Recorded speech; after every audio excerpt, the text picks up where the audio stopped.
I think we're ready to get started, so whoever wants to jump in. All right, well, I'll just very quickly introduce Oscar, Robert, and I think, is Jen joining us? Jen is going to join us. Robert and Oscar are from Eco Northwest, who we hired to undertake our housing needs assessment. They also worked with sub Logan Simpson, who Jen is with.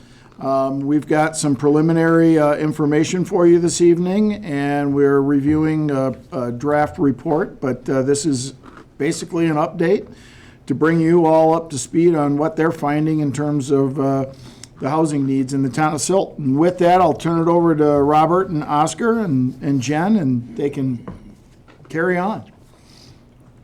Great, thank you, Jim. Oscar's going to share his screen so you can see our slide deck. As Jim said, I'm Bob Parker. I'm a project director with Eco Northwest, and we're delighted to be here this evening to talk with you about what we're finding with the Silt Housing Needs Assessment. We've been at this for a few months now, and we're nearing the end of we'll have a draft report soon that will come before the trustees for consideration, and probably in a work session first before it comes to adoption. So what we wanted to do this evening is to give you an overview of the key findings from the housing needs assessment, to talk a little bit about our estimates of housing need and what that means for the town. And then we'll turn it over to Jen, and she'll talk about some of the land use code recommendations. Part of this project was to also look at the Silt Development Code, and then we'll wrap it up with some next steps.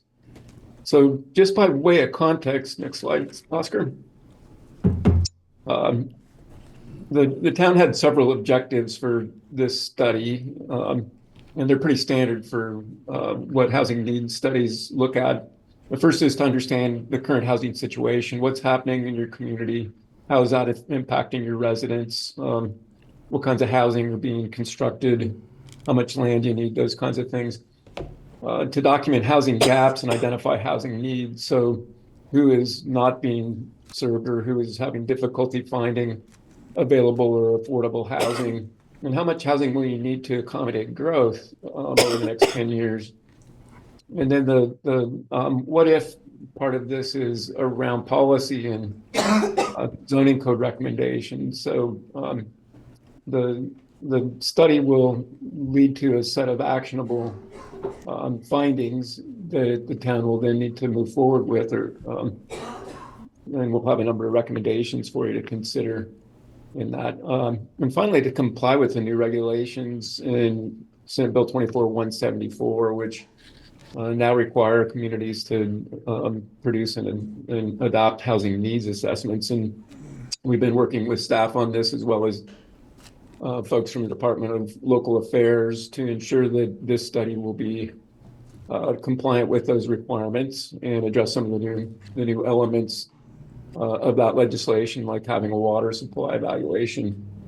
In terms of process, the diagram at the bottom of this slide goes through how we're working through the housing needs analysis.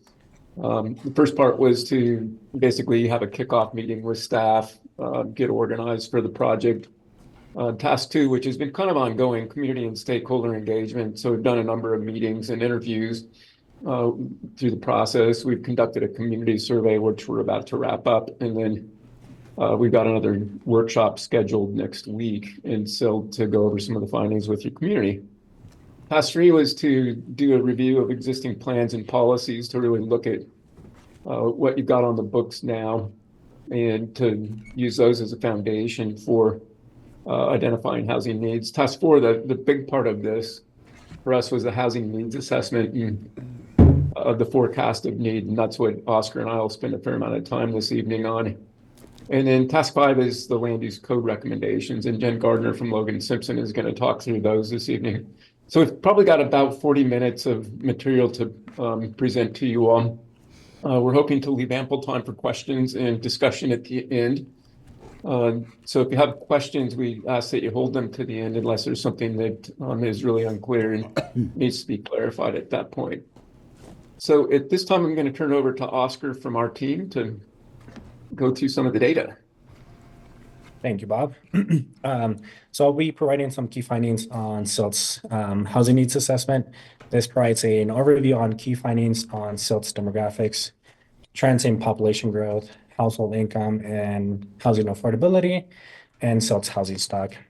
So with this first slide, SILT is a young family-oriented community with a median age of 31 years old. SILT has a substantially younger median age when compared to its peer and comparable cities and towns in the area, except for Parachute, which has a median age of 26 years. When looking at household type, 64% of couples or parents are couples or parents with children, and about the rest, 36%, are either live alone or live with roommates. SILT generally tends to have a larger household size.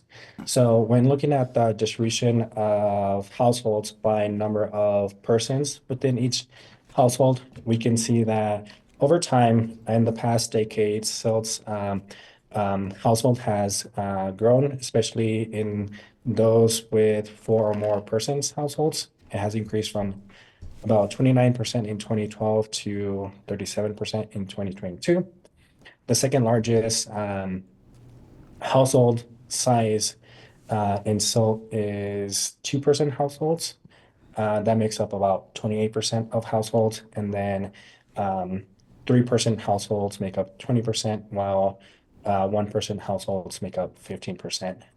1-person households have remained stable in the past decade. When looking at average household size, SILT has a much higher size when compared to its peer and comparable towns and cities, and substantially higher than Garfield County. Garfield County has an average household size of 2.71. SILT is increasingly more racially and ethnically diverse community. In the past decade, the Hispanic population in SILT has increased from 34% in 2012 to 40% in 2022, while the population that identify as white has slightly decreased from 62% in 2012 to 59% in 2022. When comparing average household sizes, the town overall, SILT, which has a 3.06 average household size, when we compare that to Hispanic average household size, it is substantially higher at 3.85. And when we look closely at the types of households in these for Hispanic households, we can see that about 95% are couples or parents with children, and very little of the Hispanic population live alone or live with roommates. When looking at the language spoken at home for Hispanic households specifically, they speak mostly Spanish, and when looking at how well they speak English, the majority of Hispanic households speak English well or very well, with limited number of households not speaking English at all. SILT's population has steadily grown and expected to grow at a faster pace in the future. When looking at historical population growths in the last decade, SILT has added about 421 new residents since 2012 at an annual growth rate of 1.26. This annual growth rate is slightly faster than Garfield County.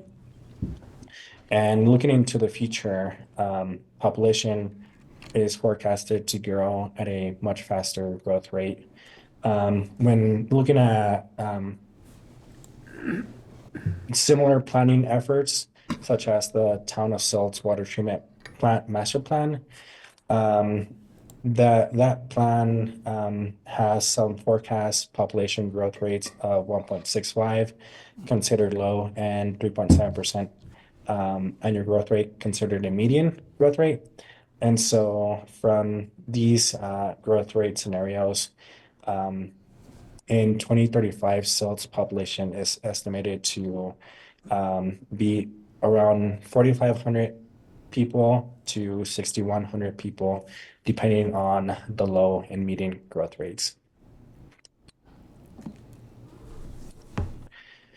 Incomes have increased, but affordability remains a challenge. When looking at median household incomes, median incomes have risen 42% from 2012 to 2022, while the median home price rose 151% between 2013 and 2024. So home prices and so have outpaced income growth. And when looking at the ratio between the median sale price to income ratios, you could see that those income ratios have increased over time as well. It was about 3.9 in 2012, and it has risen to 7.0 in 2022. You could see that these that income ratio, the median sale price to income ratios have increased similarly in the county as well. So definitely experiencing, the county and so are experiencing similar housing market conditions. These slides provides information about housing affordability, and what we mean about housing affordability is housing that households can comfortably afford without being cost burden. That means households not spending more than 30% of their household income on housing cost. So in order to afford the median priced home in Silt, a family of four must earn at least $131,000 annually. And when it comes to the rents, the Zillow observed rent for Silt is $2,500. So a family of four to afford a rent of $2,500 without spending more than 30% of their income must make $100,000 or more. And so when you compare these in terms of how much people can are able to afford without being cost burden and what the median incomes are in Silt, there's some vast gaps in that. Looking closer in cost burden, most renters in Silt experience financial constraints. What do we mean about cost burden? So cost burden are those households that don't spend more than 30% of their income on housing related expenses. And severely cost burden refers to households that spend more than 50% of their income on housing. So when looking at renters, you could see that the majority, 68% of renters are cost burden. And in the county, this figure is 49%. Lower, but still high across the county and in Silt. You can see that those the owner cost burden are less, but still high as well. 35% of owner households are cost burden, and when you look at all households, both owner renters, it is about 44%.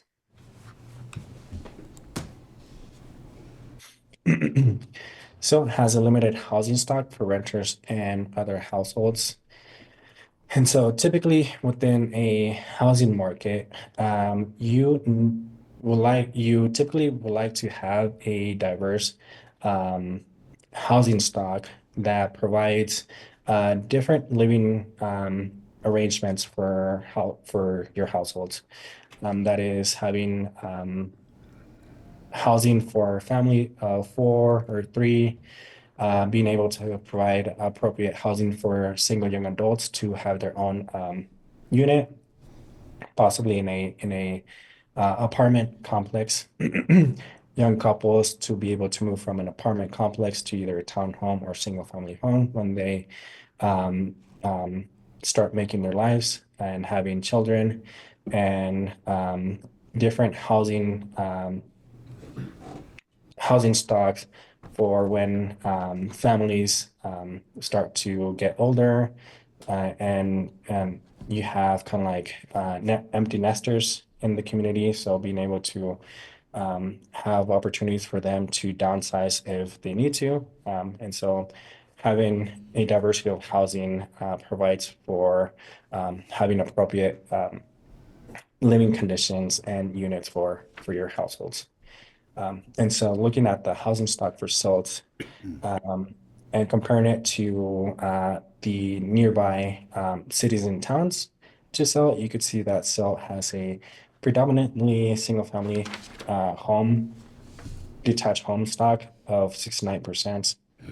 16% are townhouses, triplexes, or fourplexes, and very little, about 5% of Silt's housing stock are multifamily with 5 or more units. And then you could see across different peer nearby cities and towns, this housing stock is a little bit more diverse across the different housing types. So that is kind of like an overview of the housing needs assessment key findings, and then I'll turn it over to Bob again to talk about the need that Silt needs.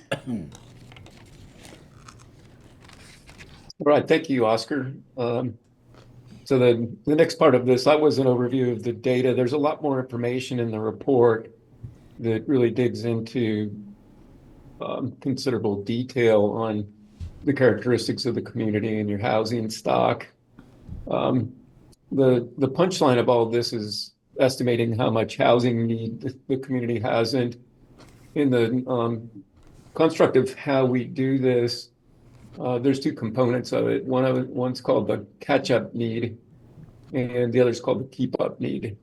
So the catch-up need is really a reflection of units that are needed to serve the community that don't exist. So that can be units to achieve a healthy vacancy rate, or to ensure there's not people living in crowded situations, which the HUD defines as more than 1 person per bedroom. What we find in Silt is there are very few crowded units, which is more or less consistent with your housing stock. As Oscar was just saying, the majority of the housing stock in Silt is single family detached units, and most of those have 3 or more bedrooms. So significant numbers of people are not experiencing crowded situations. The other part of this is having a healthy vacancy rate. And one of the things that we look at is what's available on the market, so that if folks are searching for housing in your community, that there is housing available, and that housing is available at price points that they can afford. And so in the guidelines the Department of Local Affairs produces, they consider a healthy vacancy rate 5% for multifamily and 2% for single family. So when we run those numbers through our analysis, basically we find that Silt has a total catch-up need of 41 units. And to put this in context, this is really relatively low for communities. So the good news is you don't have significant numbers of units that are needed to catch up to where the community should be. The more challenging news of this is that of those 41 units, 38 of them are needed at price points that serve lower income households. And so when we talk about AMI, we're talking about area median income, and that's basically a reflection of how much money households make. And as Oscar explained, the standard threshold for these studies is that if households pay more than 30% of their income for housing, that they become cost burdened. And this is particularly important for larger households and lower income households. It leaves less money available for day-to-day needs like food and transportation.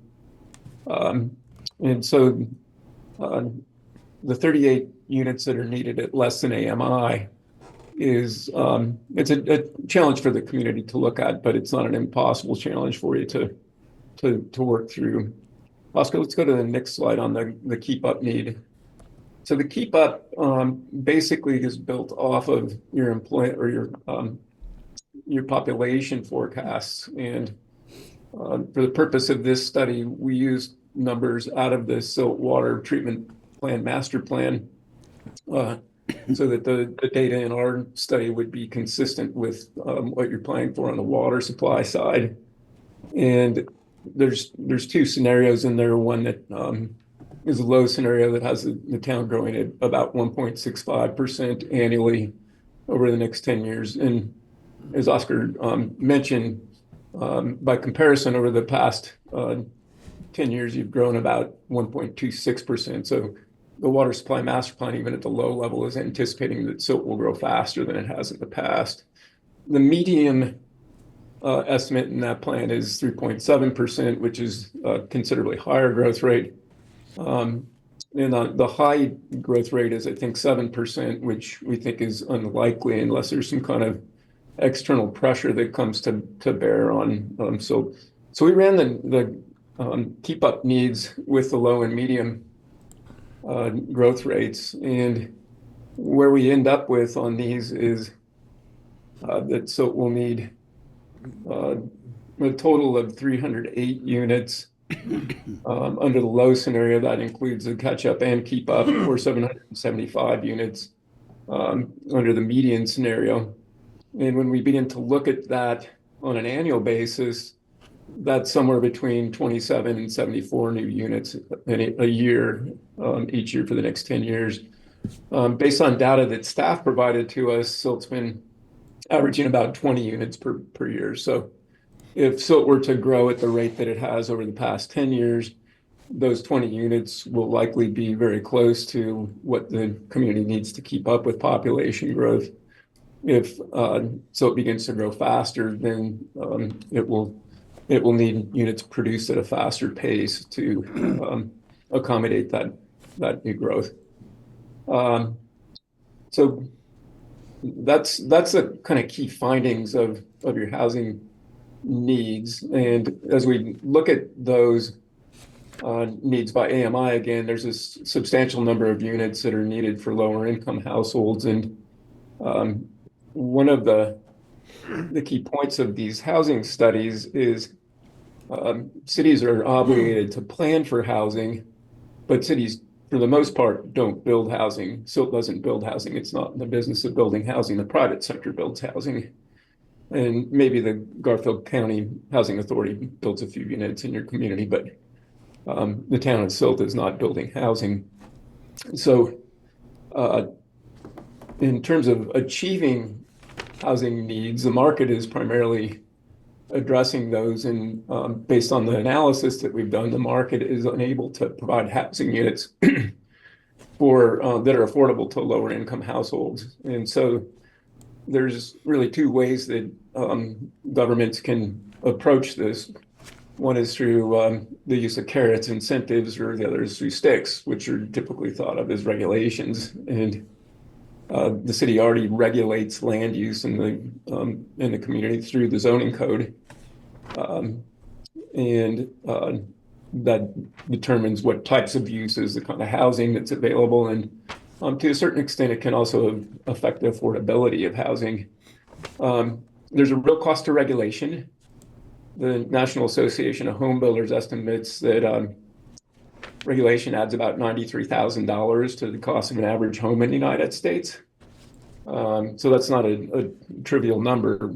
We don't know what that exact number is for silt, but it's likely in the tens of thousands of dollars. So are there things that the community can do to reduce that regulatory burden? And yes, there are. I mean, you can subtract regulations that reduce some of the barriers and allow the market to choose. Our view is that even if you were to, for example, completely reform your zoning code to remove all of the barriers, it's still not going to address the overall regulatory burden. So the benefit about reducing barriers is it then allows opportunities or allows the market to determine what kind of housing to build and reduces restrictions on what developers would want to do. On the carrot side, as I said, cities don't build housing, and cities typically don't have a lot of money laying around for supporting housing. For example, you're spending that money on other services that your residents expect, like public safety and transportation and water and wastewater and so on. But the state has some resources available through Proposition 123 and other programs. And those partnerships, as well as state funding, can provide opportunities to support development of lower cost housing in your community and help address the housing needs that we've identified in the process here. So that's an introduction to the next part of this, and I'll turn it over to Jen to talk about some of the land use code recommendations and the review of the code, the SILT development code that we've conducted. Yeah, it looks like we've lost our screen share, at least on my end. Oscar, do you need me to share?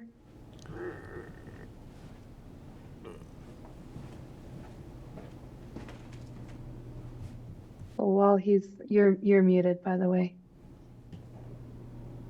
While Oscar's getting that back up and running, basically the recommendations that we've prepared for you this evening kind of fall in three buckets. So there's, looking at removing any barriers in your regulations. To some of the standards may be okay the way they are, they just might need to be slightly right-sized. And then overall policy discussions that we may need to have just to maybe fine-tune things a little bit further.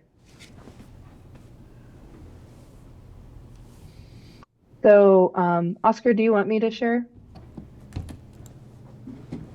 Oscar may be frozen. I'm going to go ahead and roll a quick screen share on here.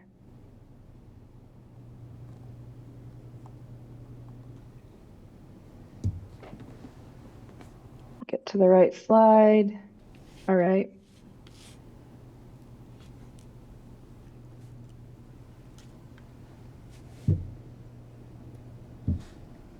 Okay. Looks like we're off and rolling again. Can you guys see that okay? Yes, ma'am. We're good? Okay. So those were the three buckets I was kind of mentioning there a second ago. I'm going to go into a little bit of detail on each one here. So when we talk about removing barriers, a land use code, zoning, subdivision codes have, quite a bit of regulations in them related to zone districts, what can be allowed in a zone district, what the dimensional standards are in a specific zone district or a use type. And so when we talk about removing barriers, we're talking about, kind of looking at those different parameters and saying, are any of them, restricting a certain type of housing or making it a little bit harder to develop certain types of housing. So in this case, we are talking about potentially looking at the uses. So your use table, and I'll show you an example here in a second, where maybe there's some additional uses that need to be added to that use table that may not be contemplated in your current code.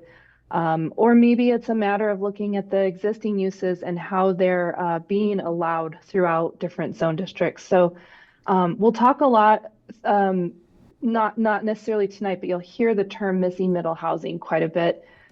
What we're trying to target with that missing middle housing is everything between a detached house and a larger apartment building. So it's your duplexes, your triplexes, townhomes, It can even be cottage court, where you have a little cluster of smaller units, or even just smaller lot, single family residential. Accessory dwelling units can kind of fall in that missing middle housing category as well. So it's capturing as it states, that missing middle of housing. So when we look at your existing use table, all the different use types are down the left-hand side, and your zone districts are down along the top. Where you see an X, that means that a use is just outright permitted in that zone district. SU stands for special use, which, as you all are aware, comes through Planning Commission and a board public hearings. PR indicates a prohibited use. So I'm going to use an example of the employee residential units above a commercial establishment. And if you go all the way over here on the right, you see in the downtown district, that type of unit is prohibited. A downtown is a great place to contemplate, some sort of living above a commercial where you still maintain that retail or commercial establishment on your main street, but you can allow for some, minimal residential units above or even behind a commercial establishment in the downtown. So that's just one example of where, we kind of highlighted that you could change that. It could be a special use still, or it could be permitted with specific standards like, meeting a certain density or meeting certain parking requirements or something along those lines. So there's a few other kind of examples in that category, but that's the big one. And like I said, you can see here we have a variety of different housing types in your current code, but maybe even expanding that and looking at some additional housing types that may be helpful to meet the housing demand. Another barrier to kind of analyze and look at is your residential dimensional standards. So looking at your minimum lot sizes, setbacks, building heights, we've identified that minimum lot sizes on R1, R2, and R3 could potentially be revised, and I'll go through that here in a little bit more detail in a second. You could look at maximum building heights. The R3 zone specifically is targeted to accommodate multifamily housing. And I think your current max building height is 35 feet, which really maxes out at the 3-story building, which is fine. But, if you're looking for something taller or a little bit more flexible, that's another parameter you could look at. And then the minimum unit size on R1, R2, and R3. So let me just slip over to that slide so you can see what I'm talking about. This very top line is the minimum lot area that's required for specific zone districts. And in some communities, very similar size to Silt, we've been seeing something consistent with an R1 zone district dropping down to more like 6,000 square feet, which would be more consistent with your existing lot sizes. R2 and R3 could drop to 4,000 or even 3,000, 2,500 square feet. Those are some dimensional standards we've been seeing in a lot of communities, similarly sized to Silt. What that does is it allows a smaller lot size. You can still get a very, decent sized residential structure, single family structure on a lot of those sizes. And then conversely, what we would recommend is looking at this maximum lot coverage and increasing that. So what we've seen in a number of communities is drop that minimum lot area and then increase the maximum lot coverage. You're still getting a decent sized home, but you're allowing a little bit higher density and a little bit more flexibility on your properties. And as I mentioned before, the maximum building height in the R3 zone is currently 35. So if you are really feeling comfortable with a 3-story building, then I'd say leave that alone. If it's something that you've heard over and over again that, if we could just get that one more story, we can get additional units in, that's a dimension that could be bumped up. Similarly with R2, I think to get the housing types that you're really trying to target in R2, increasing that even if it was just a 30 or 32 feet can really help get some provides additional flexibility in your housing options. The next bucket we had looked at was just right sizing standards. Your design review criteria for commercial and multifamily structures isn't super stringent, but one of the questions that we had when looking at the standards and then kind of driving around SILT was, are your current structures actually meeting this requirement, or could they meet this design criteria? So another area that could, we could look at some additional tweaks, some minor revisions in that area to maybe help provide a little bit more flexibility for building. Parking standards are always a little contentious, but your parking regulations or parking requirements are a little high in a couple of categories compared to your neighboring communities. The ones that I want to point out are the ADUs, accessory dwelling units, 2 spaces per dwelling unit. A lot of communities are dropping that down to 1 space for dwelling unit. So just something to consider.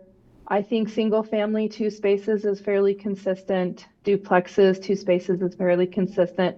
Your parking standards though do not include the enclosed structure. So if you have a garage, you'd be required those 2 additional spaces, like in a driveway or something, for example. Multifamily 2 bedroom 2 spaces, I think some people go 1.5, some people go 2, so kind of debatable on that one. But your studio and 1 bedrooms, your current regulations have 1.5 spaces per dwelling unit. Again, a lot of folks are going down to 1 space per unit. Could be argued that a 1 bedroom or studio still is housing 2 adults that need to get to work, up valley. And so those 2 parking spaces are needed. So again, parking standards can be very controversial and whatnot, but we just wanted to mention kind of what other communities are doing in that regard. Our overall housing and policy discussions, the comprehensive plan was updated in 2017 with a plan map. And it feels like the comprehensive plan is headed in the right direction, really providing some good direction for SILT. We did identify a couple of locations in your code that don't quite match up with that comprehensive plan. So some of the questions that we have included in this presentation that we think are worth you all just kind of holding in front of mind in future conversations is development occurring in the right areas, the areas that the comprehensive plan had identified for priority development. Is it meeting the current and future needs or needs of the current and future generations? And, are there areas of the town that want to encourage additional residential development?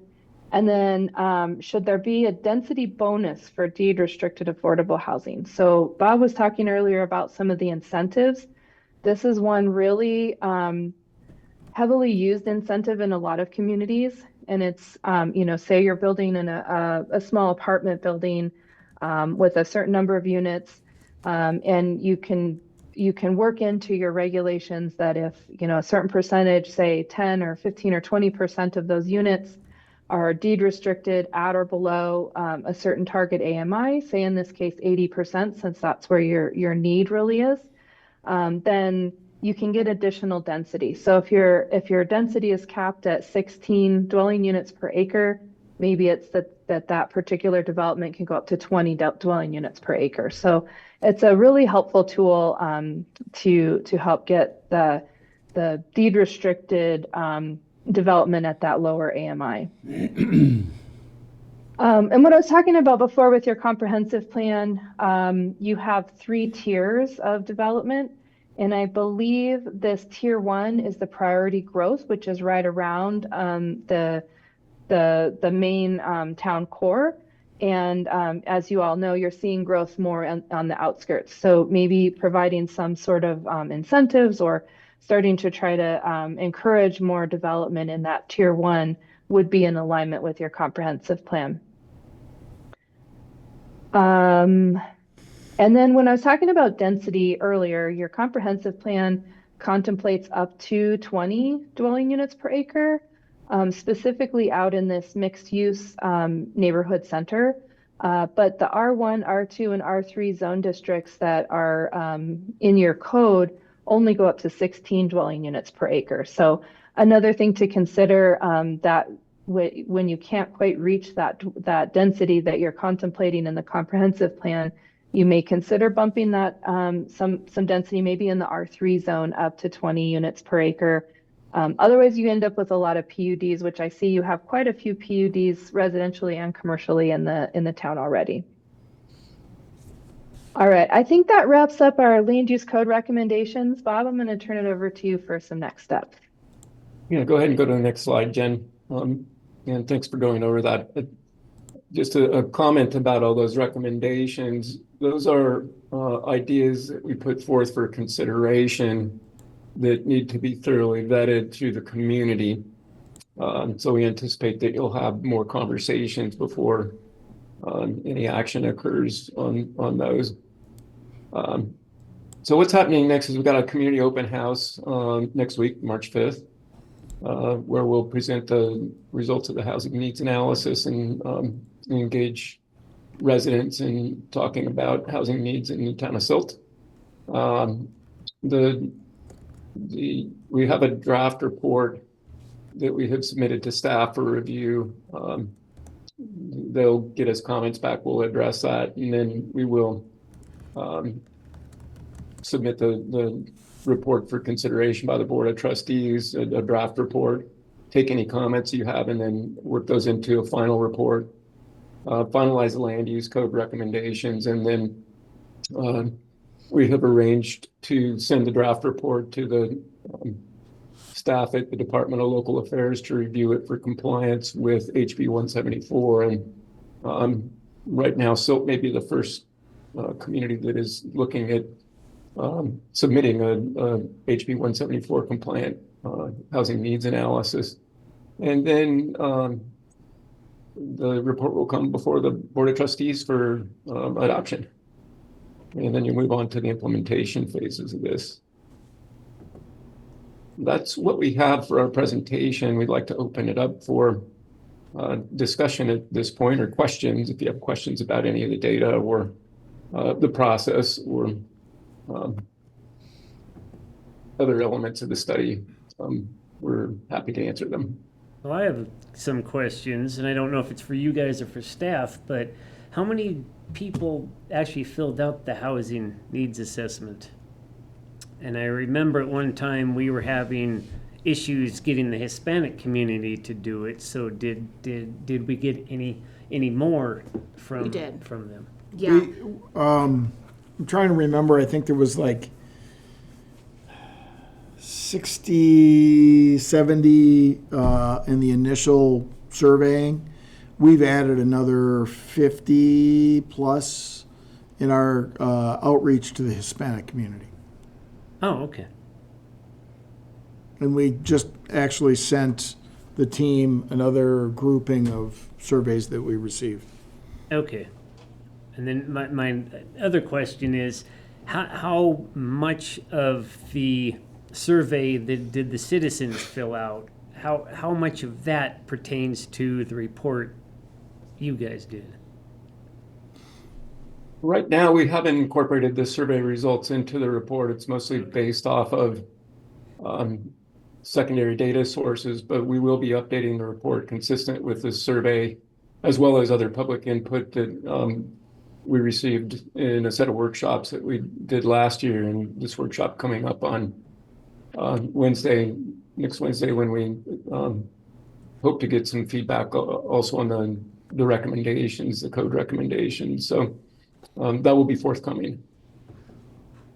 So this community open house, is it for Silt residents, or how? I haven't heard anything about it. How's the word getting out about it? We're just getting it out now. Oh, okay, so it's still forthcoming. Yep. Okay. And I guess this is probably a question more for Nicole than anybody, but they're talking about needing X number of units. How many units do we have planned already? And does that take into account anything in you guys' report? I don't know if it takes into account in their report, but we have a proposal of 70 units at Camarillo. And then that's the one that's closest to fruition. Okay. The rest of everything else is still Yeah. in land use application. So it's hard to determine whether or not Okay. that's So actually we have come many through. units in the pipeline, So- I guess. We do. If you were to take everything that's being proposed on the river corridor, that's about 500 units. Okay. So it appears, obviously they're not built yet, but it appears we're in line to having a good number of units available. And it's hard to tell you based upon the preliminary information we have where that 500 units down on the river fits in terms of filling a need. That's true. Yeah. Okay. I can tell you, some of them would fit to fill the need. I think many of them would not. But still, at least having that many units kind of Right. in the idea And, stage is you know, better than none. And Camarillo, the 70 units that are in Camarillo, that is single-family housing. Are there any duplexes? yeah, in it? there's There's some a few duplexes. But, that's primarily single-family housing. Okay. And it doesn't probably tell you if they're rental units or for sale residential Yeah, units. you have a good point, yeah. Which makes a big difference. And I will just, I say this frequently, we cannot dictate ownership. We can encourage ownership, but we can't dictate it. Oh, yeah, and I'm not. I I'm can not gonna buy a suggest house that and turn either, around yeah. and rent it to somebody. So, it's very hard Yeah. for us to dictate whether a unit is owned or rented. And that's true, you're right. You can't do that. And then what else? Oh, I just had a question, just because, on parking, just because we've had long discussions about it.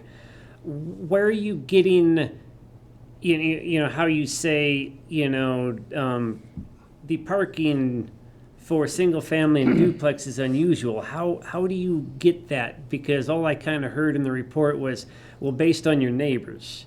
And, what if maybe we're ahead of the curve and anticipating more parking spaces just because more and more people are living together and you have more and more cars, being used? Yeah, that's why I said parking is probably one of the most complicated situations to deal with. And every community has their own needs. I will say, in the last, say, 10 years, several communities and even larger communities, say, such as Denver, reduced their parking requirements to try to accommodate affordable housing or provided some sort of incentive to reduce if you're installing a certain type of parking, and then found that they had parking just spilling over on the streets. So it is a very fine balance. Unfortunately, there is no exact science to parking. Communities across the nation are struggling with, what is the right number for parking. One thing that I might recommend if you, and I was warned ahead of time that you guys have had many parking conversations, so I did bring that one up lightly. One thing to consider is we're seeing quite a few communities put in place what's called an alternative parking plan.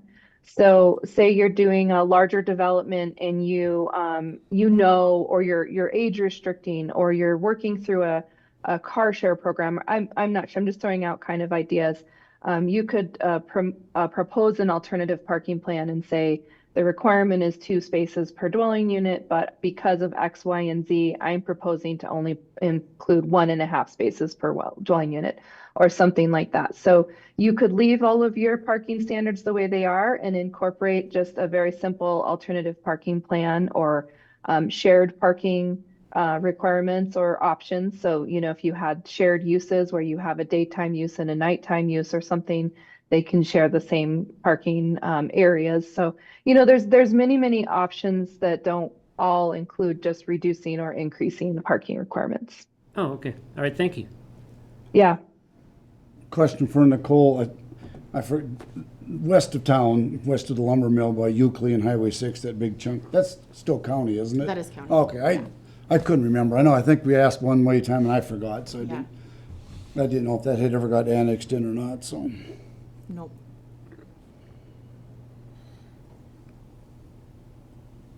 Anybody else? I mean, my only thing is, the only way to lower housing costs is to increase density.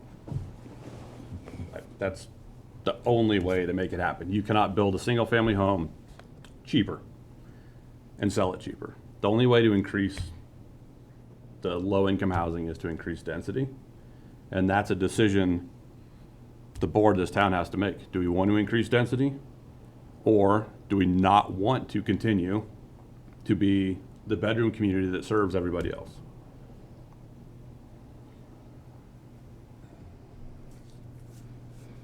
I guess it depends on the area it's at. 'Cause if I just look at this as if we look at, we're basing population growth based off of the demographics we currently have. So if you just multiply that number up, then it requires this many multifamily. Yeah. But is that the direction the town wants to go? I guess it depends, but like in an existing subdivision, do we really want to allow, somebody to, someday tear down a house and put a triplex up? Right. And that's where I'm at. In newer subdivisions, yeah, that's different because you have a clean slate. But the older ones, I feel it's kind of tricky, and I don't know if we necessarily want to do that in the older subdivisions. Or in a downtown lot that's 10,000 square feet, and we reduce lot size down to I'd 5,000 be square fine with feet. that. So now a in the lot gets downtown divided in area, half. You can now build 2 houses on that, and you have 2 existing neighbors that now have 2 Cracker Jack boxes.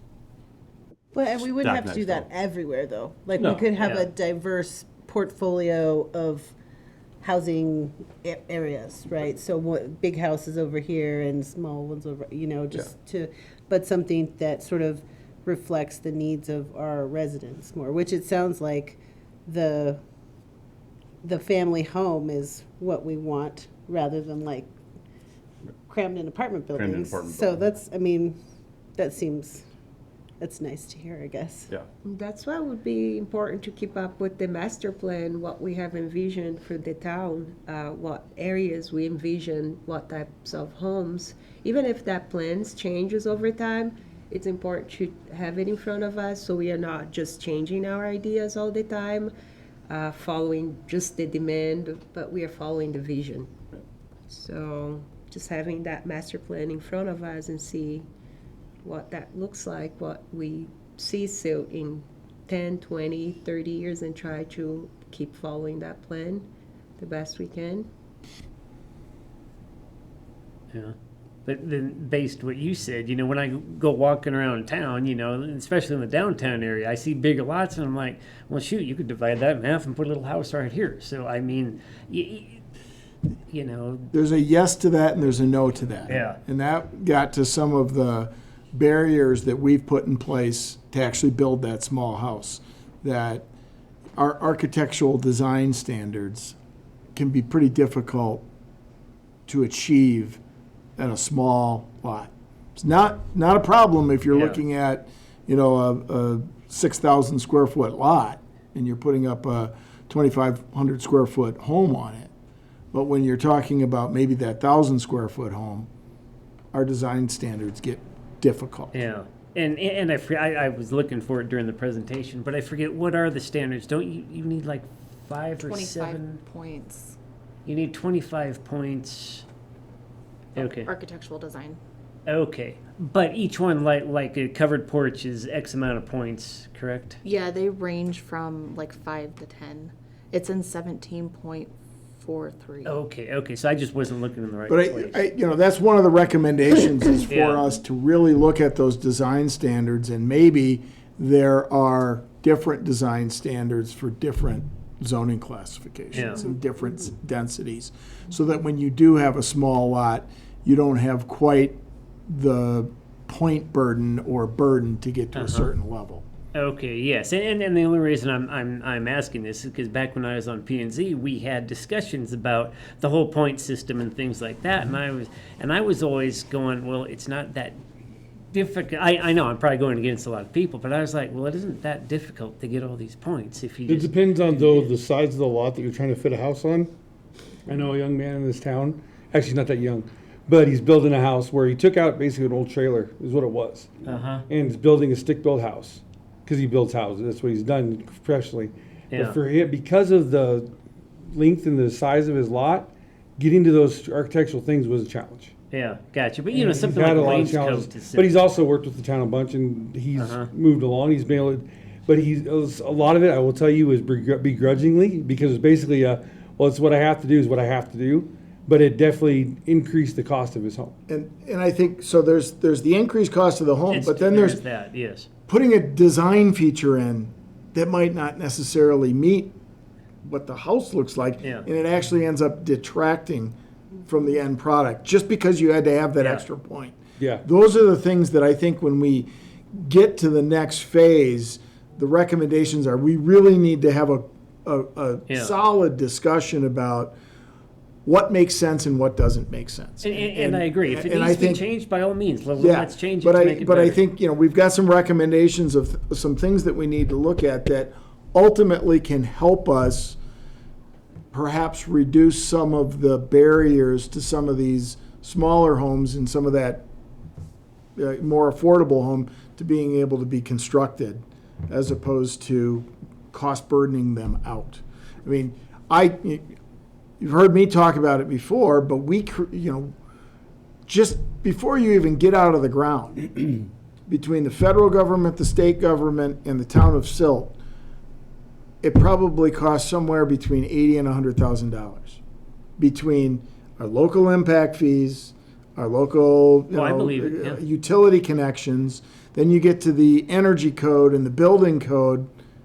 All of a sudden, everything starts costing a lot more than if you were just building a house. Yeah, that's true. And I mean, I guess I just don't want to see square boxes. Well, and in town. I get that, but and I will, to my dying breath, talk about the fact that an affordable house under the new energy code or under the new building code requires us to put in a charging station for an electric vehicle. Which I think that's ridiculous.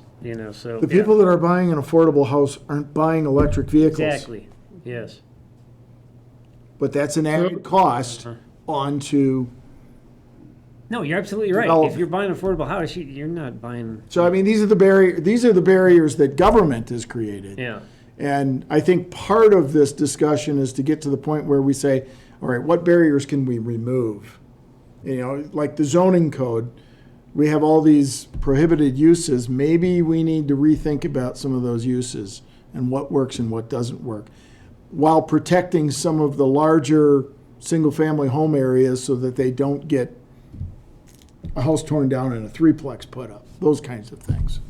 But that's, I think, kind of the next step that we have to take. Yeah, I just want to be careful. 'Cause what is it, 5,000 for a lot, for a house?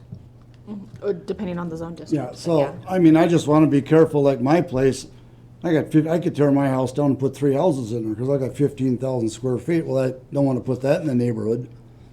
That's what I want to prevent, is to just wouldn't be fair for the neighbors. All of a sudden you got, I can convert that over. That's kind of what I want to make sure we got to. Or if you have a neighbor with a similar lot size, you don't want them doing that right next to your house. Next to your house. And there's actually mine across the street. There's 4 of them right there. Across the street, his is a little over. He could tear down too. All of a sudden in the neighborhood, we got 2-3 places or something, and just Yeah. for value of the houses, I just don't think I'd be, I mean, that's what I Yeah. want to try and be careful of. Yeah, I mean, but no, I see. I want to be careful of it too, but I'd be in favor of reducing things because we had I forget the guy's name, Mr. Bennett, Yeah. who really wanted to build a house, but the way our codes are, he wasn't able to, and I don't want that to happen either. And those are the kind of the next steps in the discussion.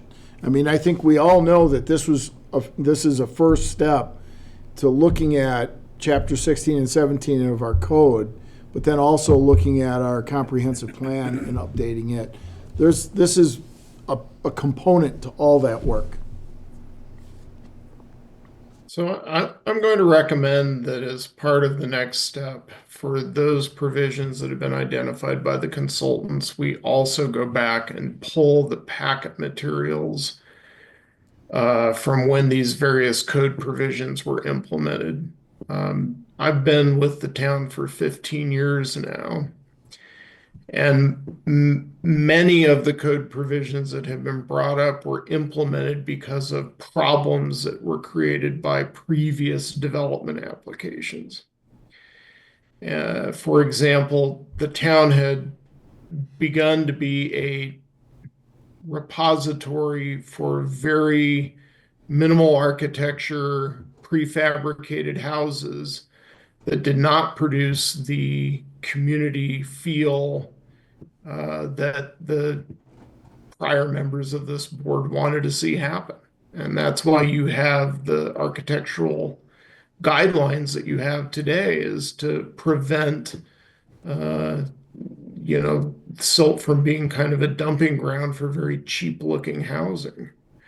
Similarly, with the parking, I think we all could point to 2 or 3 developments in town that were developed under different parking codes that simply don't work.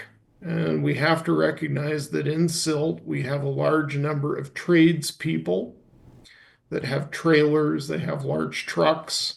We have a large contingency of our population that enjoys a lot of outdoor recreation opportunities with campers and fifth wheels and ATVs. And that the town has made choices over the last 30 years to implement code provisions that reflect those values. And I'm not saying that change shouldn't occur where change can occur, but understand why you have the code provisions that you have today, because they're not there happenstantially. They're there because at the time they were deemed to create a better community that the citizens wanted. Very good. No, that was nicely said, yeah. It totally makes sense because it is. I mean, it's like you said, that things are put in place for a reason based off of responses to situations that were happening. And we don't want to backtrack and then cause the problems that we were trying to prevent.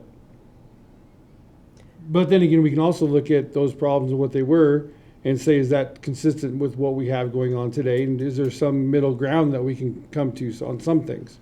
So it doesn't mean that no changes can happen, but we just got to be careful. And I think,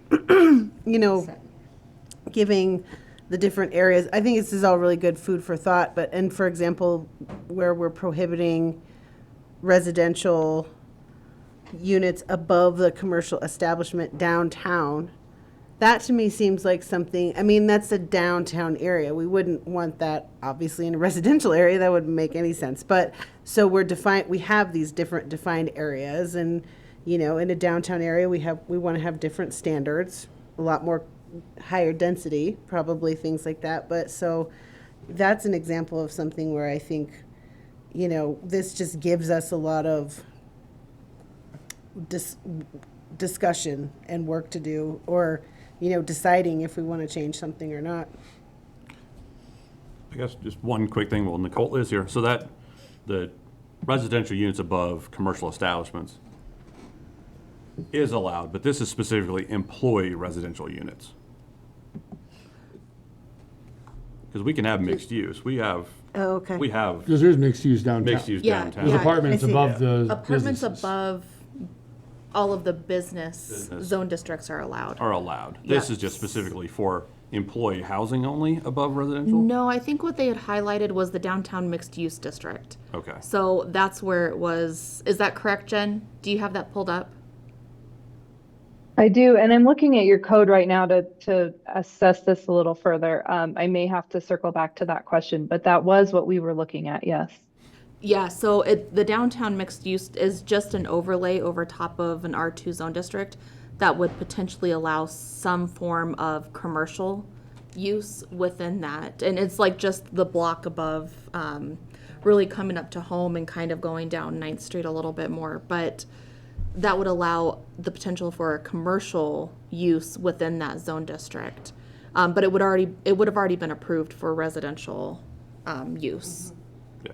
And then the other ones that it was prohibited in was the residential, which makes sense because we wouldn't have a commercial use in a residential zone district with housing above. That's true, yeah. Yeah. Yeah. And that makes, I guess my point though is if we're gonna, you know, we should just talk about what makes sense where. Where. And I appreciate the data. I think it's gonna help us. That's all I was saying. If I may, we did, the Planning and Zoning Chair, Lindsay Williams, did provide us some comments, and I just want to highlight her comments. She thought it was a compelling stat that we needed roughly 700 units to meet the needs of the community over the next decade. She raises the question of the types of infrastructure that we are going to need to invest in for the anticipated growth, including transportation. But she looks forward kind of to the next steps in terms of the conversations to address all these questions.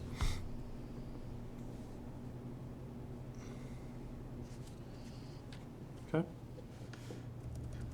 Michael, do you have anything you'd like to? I would like to ask the consultants if there's going to be in the future a portion of the report that deals with strategies for the town. Other strategies, not just changing land use districts and land use codes. For instance, senior housing or down payment assistance programs, whether it just be for our own Town of Silt employees or for a grant program that we offer to someone seeking a first-time home ownership. And finally, if there's a strategy for annexations to the town that might ask that there be a certain component of employee housing.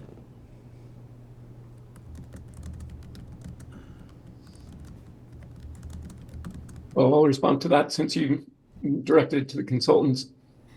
Yes, not only are the code review a required element, but developing a set of strategies. The way that the town structured the request for proposals on this didn't really get into didn't expect us to get into a lot of detail about strategy, but we will identify a set of high-level strategies for your consideration. And similar to the discussion you're having with the zoning requirements, now you can bring those into planning commissioner and into the board and begin to work through them and determine which ones fit for you. Well, I asked that because as you reviewed the neighboring communities, they have different strategies. Some of them might work here.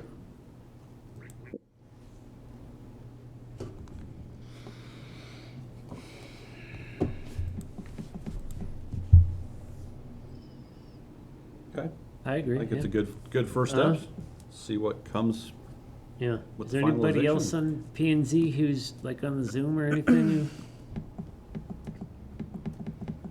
If no one else is going to ask something, so you had said we're going to be the first who is compliant with the House bill. Might be. I would say probably the first that's going to submit a report for review by DOLA. Okay, I was curious first of whom, Well, there's hundreds of communities that are subject to these requirements, and based on our conversations with the DOLA team, they've got 50 housing studies that are pre-Senate Bill 174 on their desks to review right now. And the requirements basically start with studies that are coming out this year, and there's some other elements to this. So I think the way I would encourage you to think about it as a community is this is a partnership with the state, and that they are trying to be effective partners in addressing housing needs throughout the state, and through in part grant programs that can support development of affordable housing for you. I don't know if I'm answering your question about the review, but Yeah, no, and I was just curious, you know, about that, because that kind of thing interests me. That's all. Thank you. The last thing I would say on that is DOLA has indicated that they are committed to completing 90-day reviews once the reports get in front of them for formal review. And we're not going to submit it for formal review. We're going to submit it for a technical review prior to when it comes to the board for adoption. Okay. All right. It looks like Dana has their hand up. Yeah, thank you. Thanks for this presentation and all the work you put into it. This was really insightful and informational, and yeah, excited to see what comes of it. I want to agree with Michael's comments around looking at our neighbors as far as what housing incentives have worked for them, because I don't think we're so different from our neighbors, and we can probably learn a lot from them. And implementing some things that have been successful, and kind of making them our own. And then in terms of what the timeline is for when we start to actually work on this and look at things as a group and decide what stays and what goes, do we have a timeline for that? I think our next step is the community outreach that we've got next Wednesday evening. Following that, we've got a report to review, a draft that then will come back to the Board of Trustees for review again. And once that report is finalized, I would say that we would be looking at early in the second quarter that we would start to the process of looking at not only chapter 16 and 17, but also starting to look at our comprehensive plan and incorporating any of the changes that are going to come out of this study into that comprehensive plan. Great, thanks, Jim.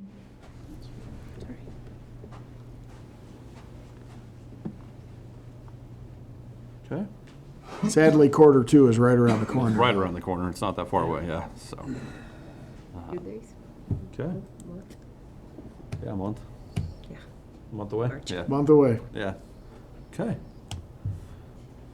I think that was a good presentation tonight, and Trustee Engelhardt said lots of stuff to start feeding on. Yeah, and Food you for know, thought, so. once you actually get a chance to read the report, which is kind of, you know, it's just, we've just gotten it and are starting to go through it. Once you get the full picture of the data, you'll be able to dive into it a little bit more, and you'll be able to draw some of your own conclusions of what's, you know, where we are. I think probably the one of the best things that came out of the report is we're not that far behind right now. We don't have this absolutely huge housing need. But there is a need, and there are certain demographics that I think if you were to look across most communities that have done an analysis, you're going to find the same problems. And it's that, you know, that 30% average median income to 80% average median income. That's the most difficult place to provide housing. There is a little bit of a donut hole from the 80 to 120, but I think you'd find that we're not dissimilar from most other communities. And I take that as a good thing. Yeah, that is a good thing. Yeah. Okay. All right. I think we're good for? I think we're good for the moment. Okay. All right. Well, thank you, Oscar, Robert, and Jen, for joining us tonight, and look forward to the full report. Thank you for inviting. Fantastic. Appreciate it. Yep, thanks for having us. Thank you. Thank you all. Yes.